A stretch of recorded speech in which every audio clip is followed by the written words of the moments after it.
তার দুনিয়াতে আগমনের আগে পৃথিবী জুলুমে পরিপূর্ণ হয়ে যাবে। এই পরিমাণ জুলুম হবে যে পৃথিবীতে ন্যায় বিচার বলতে কিচ্ছু থাকবে না। জোর যার মুল্লুক তার, এটা গোটা দুনিয়ার রন্ধ্রে রন্ধ্রে প্রতিষ্ঠিত হয়ে যাবে। অনেকটা শুরু হয়ে গেছে না? ফিলিস্তিনি বাচ্চারা কাঁদে, তাদের মানবতা তখন কাঁদে না। আর অন্য কোন জায়গার একটা কুকুরও যদি কাঁদে, একটা বিড়ালও যদি কাঁদে, সকল টিভির ক্যামেরা সেখানে কাঁদাকাঁদি শুরু করে। কিয়ামতের আলামত সমূহের মধ্যে থেকে একটি হলো ইমাম মাহদির আবির্ভাব ঘটবে, প্রকাশ ঘটবে। ইমাম মাহদি এমন একজন মানুষ যার নাম হবে আমাদের নবী করিম সাল্লাল্লাহু আলাইহি সাল্লামের অনুকরণে, এবং তিনি পৃথিবীতে আত্মপ্রকাশ ঘটাবেন। আল্লাহ তাআলা তার আত্মপ্রকাশ ঘটাবেন কখন, কোন সময়টাতে, পৃথিবীর অবস্থা কি হবে, এ সম্পর্কে হাদিসে যে বিবরণ এসেছে তার একেবারে সংক্ষিপ্ত সার বলতে গেলে, তার আসার আগে পৃথিবীতে দিন দুনিয়া থেকে বিদায় হওয়ার উপক্রম হবে। মানুষের ভিতরে দিনদারি থাকবে না। আস্তে আস্তে দুনিয়া সেদিকেই যাচ্ছে, ঠিক না ঠিক?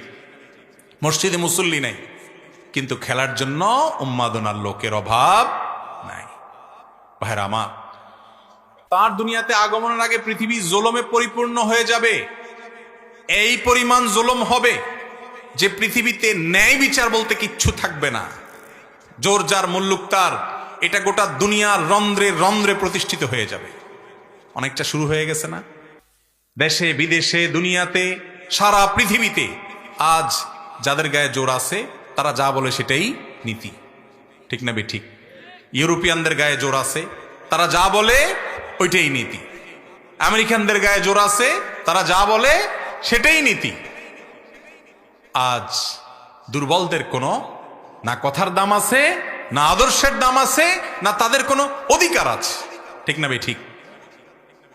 আমার এক বন্ধু, তিনি ডেনমার্কে থাকেন, আমাকে একবার বললেন, ভাই আমার কাছে অদ্ভুত লাগে, যেই তথাকথিত উন্নত বিশ্বের মানুষেরা আমাদেরকে সবক শিখায়, মানবতা শিখায়, আদর্শ শিখায়, তারা আমাদের চাইতে অনেক উন্নত, আমাদেরকে শিক্ষিত বলে আমরা তাদেরকে মনে করি, এবং তাদেরকে অনেক ক্ষেত্রে আমাদের দেশের মানুষেরা অন্ধের মতো মানে যে তারা আদর্শবান, তারা সভ্য, তারা নাকি ভদ্র, তারা নাকি উন্নত। বলে যে একটা এক্সাম্পল নেন, যখন লিবিয়া এবং সিরিয়ার, বিশেষ করে সিরিয়ার মুসলমানরা যখন নিজেদের দেশে থাকতে পারছেন না, যুদ্ধ পরিস্থিতিতে ইউরোপের দিকে পাড়ি জমাতে লাগলো, তিনি বলেন যে আমার দেশের বর্ডার ক্রস করে যাতে জার্মানি বা কোনো দেশ তাদেরকে আশ্রয় দিতে চাচ্ছে, সেখানে যেন যেতে না পারে, সেজন্য নানামুখী প্রতিবন্ধকতা সৃষ্টি করা হয়েছে, ট্রেন বন্ধ করে দেওয়া হয়েছে। আবার যখন ইউক্রেন রাশিয়া যুদ্ধ শুরু হলো, এখন ইউক্রেনিয়ান যারা আছে তারা যদি কোনোভাবে এই বর্ডারে প্রবেশ করতে পারে, তাদের আশ্রয় প্রশ্রয়, তাদের সুবিধার জন্য যা দরকার সব তো বটেই। ওই ভাই বললেন যে স্কুলে ভর্তি পর্যন্ত আমাদেরকে বলা হয়েছে যে যারা এখানে বসবাস করো তাদের বাচ্চাদের পরে আগে ইউক্রেনিয়ান বাচ্চাদের ভর্তি হবে, তাদের অগ্রাধিকার। অর্থাৎ শরণার্থী হিসেবে যখন মুসলমান গেছে তখন নীতি একটা, আর যখন অমুসলমান গেছে তখন নীতি আরেকটা। এ হলো তাদের মানবতা। এইরকম মানবতার সবক প্রতি শব্দে শব্দে পাবেন। ফিলিস্তিনি বাচ্চারা কাঁদে, তাদের মানবতা তখন কাঁদে না। আর অন্য কোন জায়গার একটা কুকুরও যদি কাঁদে, একটা বিড়ালও যদি কাঁদে, সকল টিভির ক্যামেরা সেখানে কাঁদাকাঁদি শুরু করে, ঠিক না ঠিক? ভাইরা আমার, এইরকম জুলুম, এরকম অবিচার, এরকম গরমিল গোটা দুনিয়াতে শুরু হয়েছে, দিন দিন বাড়ছে। এটা বাড়তে বাড়তে যখন চরমে পৌঁছে যাবে, পৃথিবীর কোথাও ন্যায় বিচার বলতে কিচ্ছু থাকবে না, তখন ইমাম মাহদির আত্মপ্রকাশের সময় আসবে। মানুষ হতাশ যখন হবে, মানুষ নেতৃত্ব খুঁজবে, তখন ইমাম মাহদির আত্মপ্রকাশের সময় ঘনিয়ে আসবে। আল্লাহ রাব্বুল আলামিন তার আত্মপ্রকাশের আগে দাজ্জাল পাঠাবেন। দাজ্জালের অত্যাচার অবিচার চলবে, তার ফিতনা চলবে, যে ফিতনায় পতিত হয়ে অনেকেই দাজ্জালকে আল্লাহ মনে করে ঈমান হারা হবে। অনেক জাঁকজমকপূর্ণ দুনিয়া হবে এবং অনেক চমক সে দেখাবে। আজ পৃথিবীতে বহু চমক দেখে আমাদের অনেক মুসলমানের সন্তান বেঈমান হচ্ছে কি হচ্ছে না? বিজ্ঞানের চমক দেখে, এই চমক দেখে, সেই চমক দেখে আল্লাহর বিরুদ্ধে দাঁড়ায় যায়, আল্লাহর ব্যাপারে সংশয় সৃষ্টি হয়ে যায়। নবী করিম সাল্লাল্লাহু আলাইহি ওয়াসাল্লাম ভবিষ্যদ্বাণী করেছেন এগুলো হবে। তো এরকম পরিস্থিতি হবে। ভাইরা আমার, এমন কি দুর্ভিক্ষ দেখা দিবে কয়েক বছর, কোন কোন বর্ণায় 3 বছরের কথা, কয়েক বছরের কথা বিভিন্ন বর্ণায় আসছে যে ইমাম মাহদির আত্মপ্রকাশের আগে পৃথিবীতে এরকম দুর্ভিক্ষ দেখা দিবে। এরপর আল্লাহ তাআলা ইমাম মাহদির আত্মপ্রকাশ ঘটাবেন, তিনি লড়াই করবেন দাজ্জাল এবং দাজ্জালিপনার বিরুদ্ধে, এবং আল্লাহ তাআলা তাকে এমন একটা শাসন দিবেন যে শাসনে আল্লাহর পক্ষ থেকে বারাকা আসছে, আসমান থেকে বারাকা আসছে, সবকিছুতে বরকত আছে। পৃথিবীতে আবার তিনি ইনসাফ এবং নিষ্ঠা দিয়ে পুরো পৃথিবীকে পরিপূর্ণ করবেন। ইমাম মাহদি আসবেন এবং তার আবির্ভাব হবে। বিভিন্ন হাদিস থেকে এটি সন্দেহের আলোকে সন্দেহাতীতভাবে এটি প্রমাণিত। অতএব আল্লাহ তাআলা আমাদের সকলকে ইমাম মাহদি আসা পর্যন্ত যদি আমরা বেঁচে থাকি তার কাতারে শামিল হওয়ার তৌফিক দান করুন। অভিভাবক মেয়েকে দিয়ে ডিভোর্স দিলে পুনরায় ওই স্বামীর সাথে সংসার করতে পারবো কিনা তা দলিল সহ জানতে চাই। কোন অভিভাবক যদি তার মেয়েকে জোরপূর্বক তালাক নেওয়ায়, অনেক সংসার আছে এরকম, আছে না নাই, যে বাপমা জোর করে মেয়েরে বলে তুই এর ঘর করতে পারবি না, আর এক্ষণ তালাক নিয়ে চলে আয়। কোন ক্ষেত্রে যৌক্তিক হতে পারে, কিন্তু অনেক সময় অযৌক্তিকভাবে বাপমা নিজের বুদ্ধি বিবেকের কারণে হয়তো অন্য কোনো দিকে টান আছে বা চুলোর থেকে নুন খসছে, দেখা দেখি নাই বদমেজাজ, তারা মেয়েকে নিয়ে আসে। তো যদি জোরপূর্বক তালাক নেওয়ায় মেয়েকে দিয়ে, দেখতে হবে তালাকটা শরীয়ত সম্মতভাবে কার্যকর হয়েছে কিনা, কিভাবে মেয়ে তালাক প্রয়োগ করেছে, তালাকে অর্পিত তালাক যেটা কাবিননামাতে 18 নম্বর কলামে লেখা আছে সেটা প্রয়োগ হয়েছে কিনা, এটা বিদগ্ধ আলেম মুফতিকে দিয়ে ওই কাগজ অ্যানালাইসিস করাইতে হবে, দেখতে হবে যে এটা হয়েছে কিনা। যদি হয়, শর্তগুলো পাওয়া যায়, তাহলে তালাক হতে পারে, আবার নাও হতে পারে। এটা এক কথায় বলা যাবে না। এই জন্য তালাকের মাসআলা এ ধরনের সংক্ষিপ্ত প্রশ্নোত্তরের সেশনে দিবেন না।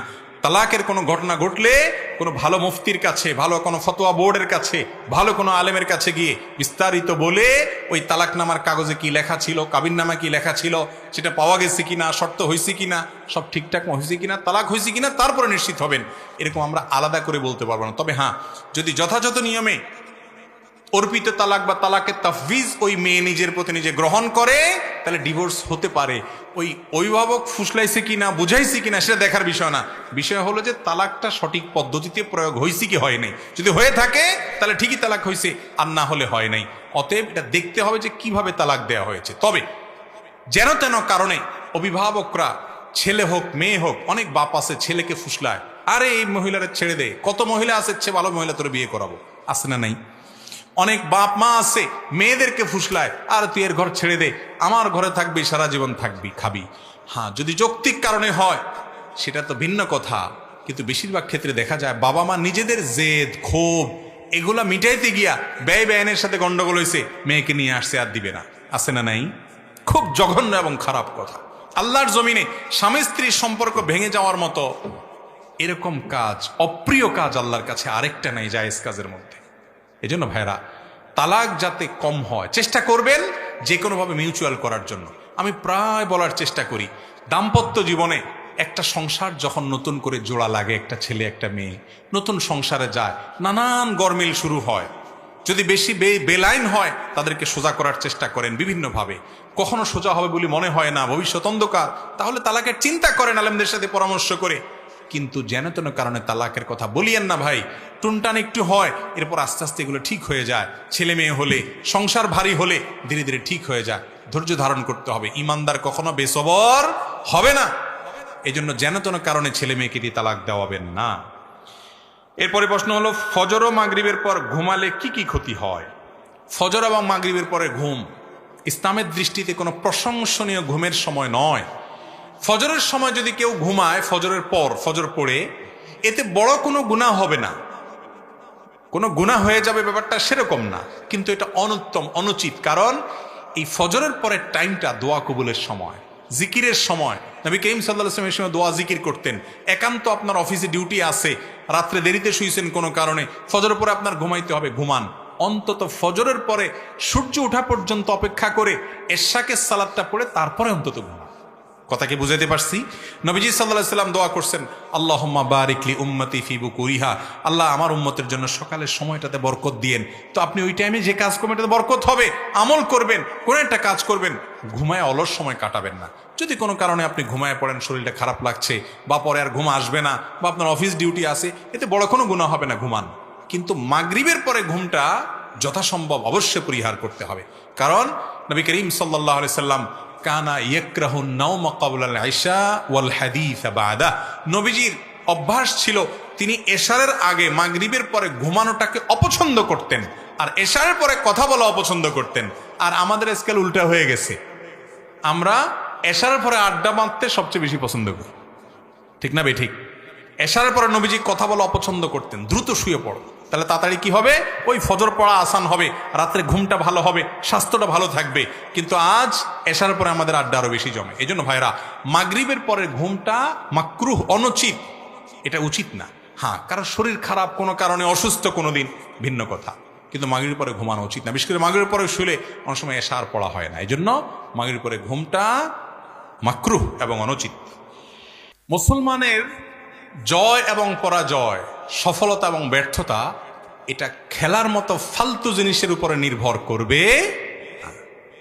সৌদি আরব কেন, সব মুসলমান দেশগুলো যদি বিশ্বকাপ জিতেও যায়, তাতে ইসলাম জিতবে না ভাই। আর যদি সব ম্যাচে হেরে যায়, তাতে ইসলাম হারবে না। মুসলমানের সফলতা হলো শয়তানের শয়তানি ধরতে পেরে এসব চক্রান্ত থেকে নিজেকে বাঁচিয়ে রেখে আল্লাহর গোলামি করতে পারার মধ্যে। মুসলমানের ব্যর্থতা হলো শয়তানের ফাঁদে পা দেওয়ার মধ্যে। ও যুবক, তুমি যে খেলার পেছনে সফলতা খুঁজছ, এটা নিয়ে আমার আশঙ্কা হচ্ছে যে শয়তানের ফাঁদে তুমি পা দিয়ে ফেলেছ, তুমি অজাগায় সফলতা খুঁজছ। আল্লাহর অবাধ্যতা যেখানে হয়, হারামের রমরমা যেখানে, জুয়া যেটাকে ঘিরে গোটা দুনিয়ার মানুষের মধ্যে উন্মাদনা ছড়িয়ে যারা মুসলমানদের ইমানি চেতনাকে ধ্বংস করে দিচ্ছে, সেটিতে সৌদি আরব কেন, গোটা পৃথিবীর সমস্ত মুসলমান দেশ যদি অংশগ্রহণ করে, তাতে কিছু একটা ঘটায়ও ফেলা ইসলামের চুল পরিমাণ লাভ হবে না, বরং মুসলমানদের লাভ হবে তখন যদি তারা আল্লাহর গোলামি শিখে কোরআন এবং হাদিসের পথে আসে এবং গোটা পৃথিবীর সবকিছুর বিনিময়ে ত্যাগ করে যদি সে এই পথে থাকতে পারে। এটাই তার চ্যালেঞ্জের জায়গা। কারণ শয়তানের সাথে আমাদের যে লড়াই শুরু হয়েছে, এই লড়াইয়ে শয়তান আমাদেরকে আখিরাত ভোলাতে চায়। বিশ্বকাপ দিয়ে, নানা আয়োজন দিয়ে, নানা আসর দিয়ে আমরা এই উন্মাদনায় থাকবো, আমরা এই উৎফুল্লতায় থাকবো। কওমে আদ এরকম ছিল, কওমে সামুদ এরকম ছিল, আল্লাহর গজব তাদেরকে শেষ করে দিয়েছে। তারা আখিরাত ভুলে গেছে, তারা আল্লাহকে ভুলে গেছে, তারা সালাত ভুলে গেছে, তারা তাদের দায়িত্ব ভুলে গেছে, তারা দুনিয়ার চাকচিক্যের পেছনে তারা হাবুডুবু খেয়ে গেছে, এগুলোর পিছনে মাতলামি করেছে, উন্মাদনা করেছে। আজ আমরা অনেকটা সেদিকেই চলে যাচ্ছি। ও মুসলমান, তোমার আবেগ এত সস্তা, তোমার আবেগ কোথাকার কোন ভিনদেশি, মুসলিম অমুসলিম, এমনকি মুসলিম হলেও কোথাকার কি খেলাধুলার জন্য তোমার আবেগ ব্যয় করছো। তোমার আবেগ হবে তোমার আল্লাহর জন্য, তোমার রাসূলের জন্য, সাহাবীদের জন্য, খোলাফায়ে রাশেদার জন্য। তুমি কাদের সন্তান, তাদের জন্য। তোমার আবেগ হবে নামাজের জন্য। এক রাকাত নামাজ মিস হয়ে গেছে, তোমার চোখের পানি পড়বে। একদিন জামাত তোমার মিস হবে, তোমার কষ্ট হবে, তোমার মিস হয়েছে। তুমি তোমার কোন দল হেরে গেছে সেই জন্য ব্যথিত হও, কোন দল জিতছে সেজন্য খুশি হও। তোমার খুশি হওয়ার কথা যে আজ আমার ফজরের নামাজটা জামাতে পড়ার তৌফিক হয়েছে, আমি আল্লাহর সামনে দাঁড়াতে পারবো। আল্লাহ তাআলা মুসলমানের ইমানি চেতনা যেন আমরা ধ্বংস না করি, আল্লাহ তাআলা আমাদের সেই তৌফিক দান করুন। কিয়ামতের আগে অনেক ফিতনা আসবে ভাই, অনেক ফিতনা। হ্যামিলনের বাসিওয়ালার গল্প আপনারা শুনেছেন। কিয়ামতের আগে বহু হ্যামিলনের বাসিওয়ালার মতো ঘটনা ঘটবে। এক এক ডাকে হাজার হাজার লক্ষ লক্ষ কোটি কোটি মানুষ সেদিকে ছুটবে যে ইমানি চেতনা হারিয়ে ফেলবে। কিয়ামতের আগে এরকম হবে।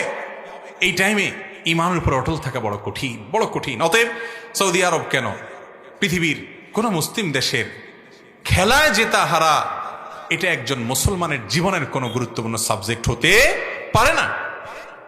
অতএব এটা দিয়ে সে আনন্দিত হলে, অনেক মুসলমান আছে যে এটা দিয়ে আনন্দ করে উনি সওয়াব আশা করে আল্লাহর কাছে। আল্লাহ রাব্বুল আলামিন সওয়াব দেওয়ার মালিক, সেটা নিয়ে আমার হাত দেওয়ার কিছু নাই।